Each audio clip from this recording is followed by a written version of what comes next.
Ing Wow! request ni kaya ta mga customer ta kano nga pres kong gupit kaya giwata ni kayang request ginamit ta mo nga number 1 guard ken. Kibat mag-open lever ta mo. Kibat ta nga may open lever, mag-close lever ta naman. Piyalong-piyalungan taya mo, open and close lever. Kibat gamitan taya nga 0.5 guard.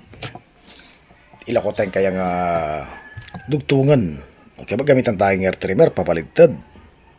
Bangta, ani kasantingay tang kapag ka makabalit tayo dyan kaya katamo nga hair trimmer.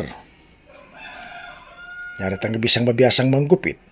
Lagi mo subaybayan kaya katamo nga haircut tutorial ba sagli mabiyasa kayo. Gamitan tayo nga number 6 guard kaya babo.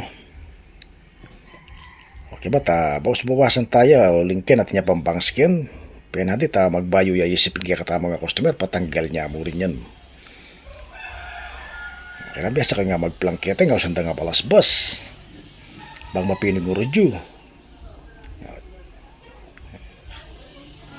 Kailangan mali siya pangayait. Uling kanya lang to'y something na lalaki ning kaya katamo nga customer kapag kamali siya pangayait.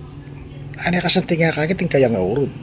Yung urod din kaya katamo customer yapin nga usanda nga basket number 6. O yan, pela ko na ning bangs na. Lagi yung subaybayin kaya katamo ka tutorial. Uling hanggang balo ko. Balo yun naman. Sana all.